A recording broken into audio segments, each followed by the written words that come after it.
8 years ago today, Andre won the Finals MVP in 15 for the biggest robbery in the history of the NBA. This is not to discredit him, he has a case for the second best player of the series, but he didn't deserve the award. The narrative was his individual defense on Braun, but that's a terrible rhetoric that would require a separate video. Just off the top, the only reason I can think of for voters choosing him over Steph was just entering his superstar phase, and maybe that played a part in the narrative too. If he was more established and seen as a superstar at that point in his career, I doubt Andre wins it over him. But regardless, there's no justifiable reason on either end for it happening at all. First, Steph and Klay were the focal point of the Cavs' defensive game plan. The team had their guards stick to both of their bodies at all times and not switch anything to avoid confusion. All it takes is one good look for either of them to go off, and that's the last thing the Cavs wanted. Second, the team would trap Steph, or Klay at times, on the P&R to force the ball out of their hands.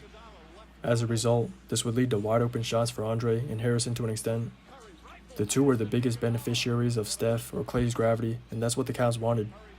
Force the others to beat him as long as it wasn't Steph or Klay, and to Andre's credit, he knocked his shots down. But even considering his offensive output, he still averaged just 16 a game compared to Steph's 26. That's a 10-point differential on a drastic contrast of shot quality too. Just watch the tape. Iguodala once again. Not that time. Rebound. Knocked out of bounds.